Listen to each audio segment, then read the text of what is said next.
નમસ્કાર મિત્રો, જય શ્રી કૃષ્ણ. સ્વાગત છે ફરી એક વખત આપનું આપણી યુટ્યુબ ચેનલ ભક્તિ કીર્તન સંગ્રહમાં. મિત્રો, આપણા સનાતન હિન્દુ ધર્મના પવિત્ર ગ્રંથોમાં ભગવાન શ્રી હરિ વિષ્ણુના સહસ્ત્ર નામોનું વિશેષ મહાત્મય વર્ણવેલું છે અને ઘણા લોકો નિત્ય વિષ્ણુ સહસ્ત્ર નામનો પાઠ પણ કરતા હશે. પરંતુ દરેક વ્યક્તિ માટે સમગ્ર વિષ્ણુ સહસ્ત્ર નામનો પાઠ નિત્ય કરવો સરળ નથી. તો તે લોકો માટે અમે આજનો આ વિડીયો લઈને આવ્યા છીએ. આપણા શાસ્ત્રોમાં એક અતિ શક્તિશાળી અને સંક્ષિપ્ત ઉપાય જણાવવામાં આવ્યો છે અને તે છે લઘુ વિષ્ણુ સહસ્ત્ર નામનો પાઠ. આ સ્તોત્રનું વર્ણન વિષ્ણુ પુરાણમાં કરેલું છે કે જેમાં ભગવાનના મુખ્ય દિવ્ય નામો સમાયેલા છે અને શાસ્ત્રો અનુસાર તેનો નિયમિત પાઠ કરવાથી વિષ્ણુ સહસ્ત્ર નામના પાઠ સમાન પુણ્ય ફળની પ્રાપ્તિ થાય છે. તો સૌ પ્રથમ આપણે લઘુ વિષ્ણુ સહસ્ત્ર નામ સ્તોત્રનો પાઠ કરીએ અને એ પછી આ પાઠ કેવી રીતે કરવો, શું તેની વિધિ છે, ક્યારે કરવો, કયા નિયમોનું પાલન કરવું અને આ પાઠ કરવાથી શું શું ફળની પ્રાપ્તિ થાય તે પણ જાણીશું. તો આ પાઠ આ વિડીયોમાં લખેલો પણ છે, એટલે આપ સૌ લોકો પણ અમારી સાથે આ સ્તોત્રના મંત્રનું ઉચ્ચારણ કરજો અને એ પછી તેનો અર્થ શું થાય તે પણ આપણે જાણીશું. તો બોલીએ શ્રી વિષ્ણુ ભગવાન કી જય. અતઃ શ્રી લઘુ વિષ્ણુ સહસ્ત્રનામ સ્તોત્રમ. અલમ નામ સહસ્ત્રેણ કેશવો અર્જુનમ બ્રવીત શૃણુ મે પાર્થ નામાની યૈશ્ચતુષ્યામિ સર્વદા. એટલે કે ભગવાન કેશવે અર્જુનને કહ્યું કે હે પાર્થ, 1000 નામોની શી જરૂર છે? તું મારા એ નામો સાંભળ કે જેનાથી હું હંમેશા પ્રસન્ન થાઉં છું. કેશવ પુંડરીકાક્ષ સ્વયંભૂર્મધુસૂદન દામોદરો ઋષિકેશ પદ્મનાભો જનાર્દન વિશ્વક્ષેનો વાસુદેવો હરિનારાયણસ્તથા અનંતશ્ચ પ્રબોધશ્ચ સત્યકૃષ્ણશુરોત્તમઃ આદિકર્તા વરાહશ્ચ વૈકુંઠો વિષ્ણુરચ્યુતઃ શ્રીધરઃ શ્રીપતિઃ શ્રીમાન પક્ષિરાજધ્વજસ્તથા. એટલે કે કેશવ, પુંડરીકાક્ષ, સ્વયંભૂ, મધુસૂદન, દામોદર, ઋષિકેશ, પદ્મનાભ, જનાર્દન, વિશ્વક્ષેન, વાસુદેવ, હરિ, નારાયણ, અનંત, પ્રબોધ, સત્ય, કૃષ્ણ, સુરોત્તમ, આદિકર્તા, વરાહ, વૈકુંઠ, વિષ્ણુ, અચ્યુત, શ્રીધર, શ્રીપતિ, શ્રીમાન અને પક્ષીરાજ ધ્વજ.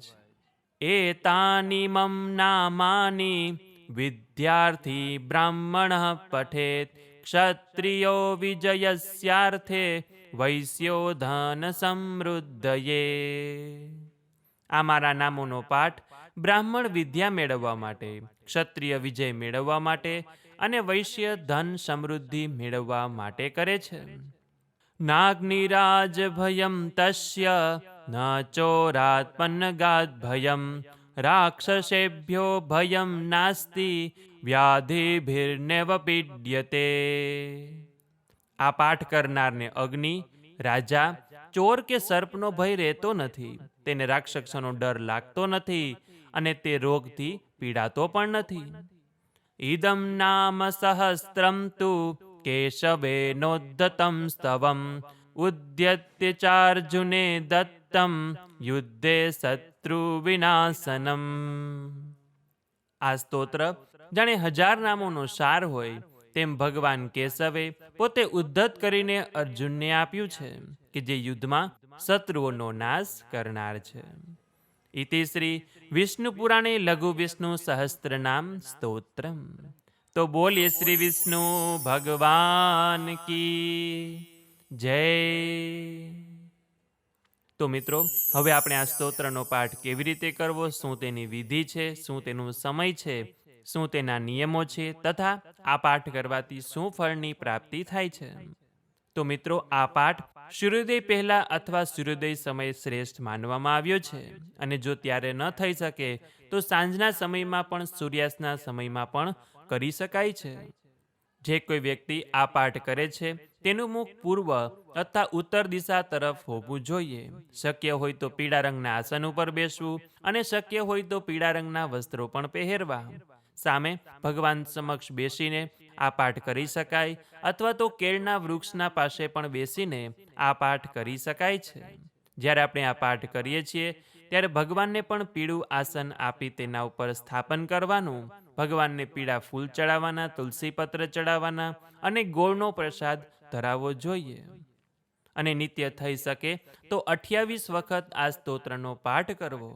જે વ્યક્તિ પાઠ કરે છે તેણે સાત્વિક ભોજન લેવું, બ્રહ્મચર્યનું પાલન કરવું, માંસ મદિરાનું સેવન કરવું નહીં, અને જ્યારે સ્તોત્રનો પાઠ કરતા હોય ત્યારે એક સ્થાને બેસીને પાઠ કરવો. શક્ય હોય તો જમીન ઉપર બેસીને જ પાઠ કરવો, અને એમ જો શક્ય ન હોય તો આપ ખુરશી અથવા તો સોફા ઉપર બેસીને પણ આ પાઠ કરી શકો છો. કહેવાય છે કે જે કોઈ વ્યક્તિ આ પાઠ કરે છે તેને કોઈ ગ્રહનો દોષ હોય તો તે દોષ શાંત થાય છે. વિવાહમાં આવતી અડચણો દૂર થાય છે. ચહેરા પર તેજસ્વીતા વધે છે. આત્મવિશ્વાસ અને વ્યક્તિત્વમાં નવો તેજ પ્રગટ થાય છે. વ્યવસાયમાં વૃદ્ધિ થાય છે. આર્થિક સ્થિતિ મજબૂત બને છે. શત્રુઓ પર વિજય મળે છે.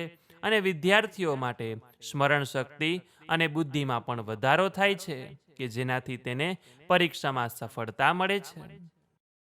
તો આ રીતે લઘુ વિષ્ણુ સહસ્ત્રનામ સ્તોત્રનો પાઠ છે કે જે આપણે કર્યો. આશા છે કે આપ સૌ લોકો આ પાઠ નિત્ય કરશો. જો વધુ વખત ન થાય તો ઓછામાં ઓછું એક વખત આ પાઠ અવશ્ય કરવો. તો જે કોઈને વિષ્ણુ સહસ્ત્ર નામનો પાઠ કરવો હોય તો તે વિડીયોની લિંક આપણે નીચે ડિસ્ક્રિપ્શનમાં મળી જશે. તે પાઠ આપ ત્યાંથી પણ સાંભળી શકો છો. તો આ વિડીયો પસંદ આવ્યો હોય તો લાઈક કરી તમારા મિત્રોને મોકલી, અમારી ચેનલમાં નવા હોય તો સબસ્ક્રાઇબ કરવાનું ભૂલતા નહીં, કે જેથી આવનાર અવનવા વિડીયો આપ સૌને મળતા રહે. તો આ સાથે હવે મને રજા આપો. મળીશું ફરીથી એક નવા વિડીયોમાં. ત્યાં સુધી આપ સૌ લોકોને અમારી ચેનલના જય શ્રી કૃષ્ણ. ધન્યવાદ.